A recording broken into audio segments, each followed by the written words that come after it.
السلام علیکم ورحمۃ اللہ. امید ہے کہ آپ سب خیریت سے ہوں گے. ناظرین کرام، کل شوہان ڈرامہ سیریز کی ایپیسوڈ نمبر 9 بھی آ چکی ہے، لیکن ہم نے اس کے بارے میں ایک بھی ویڈیو نہیں بنائی. تو آج کی ویڈیو میں ہم آپ کو ایپیسوڈ نمبر 9 کا مکمل ریویو دیں گے اور اس کے ساتھ ساتھ آنے والی ایپیسوڈ کے کچھ اہم سین پر بھی بات کریں گے. مثال کے طور پر اورحان بے اور ہیکٹر کا سامنا بھی کل شوہان ڈرامہ سیریز کی ایپیسوڈ نمبر 9 کے آخر میں ہو چکا تھا. تو کیا ہیکٹر اور اورحان بے کے درمیان بہت بڑی جنگ ہونے والی ہے؟ اور کیا عثمان بے کی وفات ہو جائے گی کل شوہان ڈرامہ سیریز کے ایپیسوڈ نمبر 10 میں یا نہیں؟ اس پر بھی بات کریں گے، کیونکہ عثمان غازی نے اسی قسط میں اورحان بے کو ایک وصیت کی. اس کے بعد جب وہ واپس آئے یعنی قبیلے کے اندر لوٹے تو خیمے کی سیڑھیاں چڑھ رہے تھے تو وہاں پر گر گئے اور ان کے تاثرات سے ایسے لگ رہا تھا کہ وہ فوت ہو چکے ہیں. بہرحال اب آئیے ویڈیو کی طرف چلتے ہیں. ناظرین کرام، ایپیسوڈ کا پہلا سینیریو بھی بہت زیادہ شاندار اور باکمال تھا. جہاں پر ایپیسوڈ نمبر 8 ختم ہوئی تھی وہاں سے اس کا ایک بہترین آغاز کیا گیا. لیکن ایک بات آپ نے بھی نوٹ کی ہوگی کہ آغاز اس کا مختلف تھا، یعنی کہ جو سینیریو ہمیں ایپیسوڈ نمبر 8 کے آخر میں دکھایا گیا تھا وہ ایپیسوڈ نمبر 9 کے شروع میں نہیں دکھایا گیا، بلکہ ایک نئی شروعات کی گئی. بہرحال یہ اورحان بے اور فلاویوس کی ایک چال ہے. اورحان بے نے اس چال کو کامیاب کرنے کے لیے بہت سارے طریقے اپنائے اور یہ منصوبہ اتنا بڑا تھا. ہیکٹر کے لیے یہ بھی کافی نہیں تھا کہ وہ فلاویوس کو ایسا کہے کہ تم اورحان کو مار ڈالو، لیکن اس نے فلاویوس کے اعتماد کے لیے یہ کہا کہ تم ایک قربانی دو گے. ہمیں تو یہ لگ رہا تھا کہ یہ فاطمہ خاتون کے قتل پر فلاویوس کو آمادہ کرے گا، لیکن ایسا نہیں ہوا، بلکہ ہیکٹر نے شہنشاہ کو قتل کرنے کا فلاویوس کو حکم دیا. تو فلاویوس نے بھی شہنشاہ کو قربانی کا بکرا بناتے ہوئے زہر دے دیا تاکہ ہیکٹر کا اعتماد حاصل کر سکے. آخرکار اس منصوبے کے تحت فلاویوس اور اورحان بے اپنے مقصد میں کامیاب ہو گئے اور فلاویوس کو یہ معلوم ہو گیا کہ ہیکٹر کی فوج کہاں سے آ رہی ہے اور اورحان بے اس کا بچاؤ کیسے کریں گے. تو ناظرین کرام، اس ایپیسوڈ کے اندر اورحان بے اور فلاویوس کا چال بھی بہت زیادہ زبردست دکھایا گیا.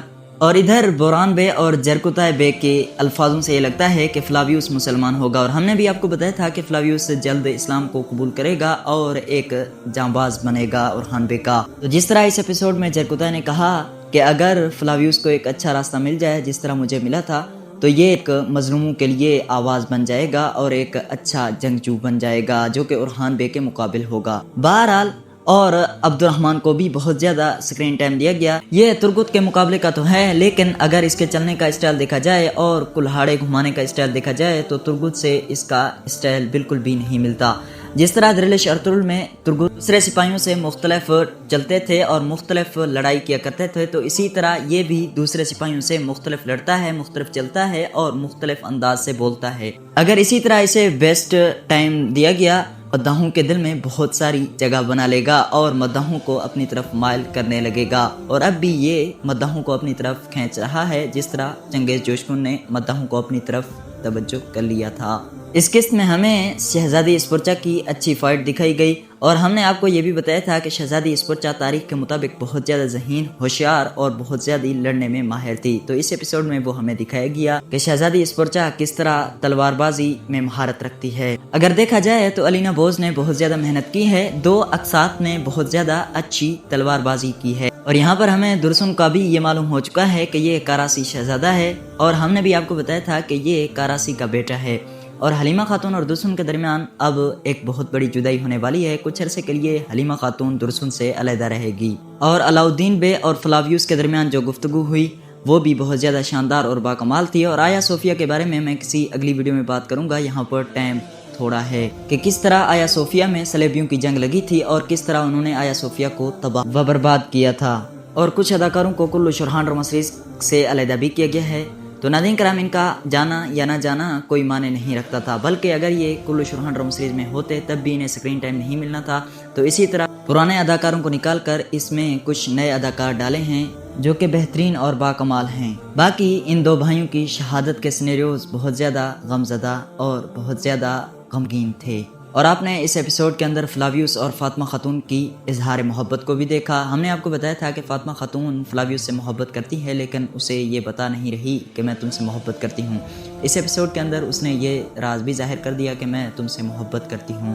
اور اگر آپ نے غور کیا ہو تو فلاویوس جس طرح فاطمہ خاتون کے سامنے اکچوارا نظر آتا ہے تو اس کے منہ کے تاثرات اور چہرہ اس طرح سے بدل جاتا ہے جیسا کہ وہ حقیقی مسلمان ہو اور حقیقی تاجر ہو، لیکن جب وہ حقیقی دشمن یعنی کہ فلاویوس کے روپ میں ہمیں نظر آتا ہے تو ایسا لگتا ہے کہ یہی ڈرامے کا اصلی ہیرو ہے۔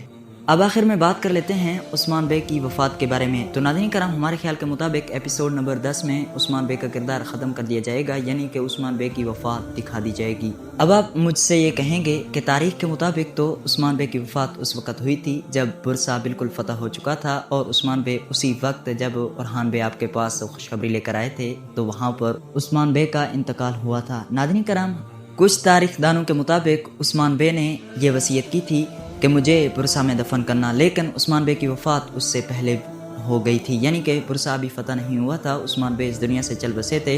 تو عثمان بے نے اورحان بے کو جو وصیت کی تھی کہ مجھے برسا میں چاندی والے گنبد کے نیچے دفن کرنا، تو اورحان بے نے دوبارہ سے قبر کھدوائی تھی اور وہاں سے عثمان بے کی لاش کو نکال کر برسا میں ٹرانسفر کروایا تھا۔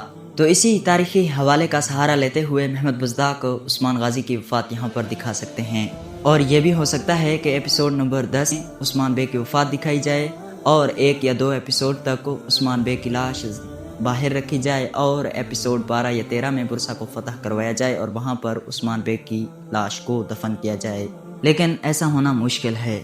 اب آخر میں بات کر لیتے ہیں ہیکٹر اور اورحان بے کے بارے میں، کیونکہ قسط کی آخر میں آپ نے دیکھا کہ ہیکٹر کے سامنے اورحان بے کا بہت بڑا لشکر تھا اور ہیکٹر کے ساتھ بھی بہت بڑا لشکر تھا، تو ان کے درمیان کیا بہت بڑی کرلش عثمان ڈرامہ سیریز کے سیزن 2 کی طرح؟ تو ناظرین کرام، ایسا ہمیں نہیں لگتا، باقی جب ٹریلر آئے گا تو دیکھا جائے گا، فی الحال اس کے امکانات کم ہیں۔ باقی آپ کی میری اس ویڈیو کے بارے میں کیا رائے ہے، کمنٹ میں اپنی قیمتی رائے کا اظہار ضرور کرنا۔ ملتے ہیں کسی ایسی نیکسٹ ویڈیو میں، تب تک کے لیے اللہ حافظ۔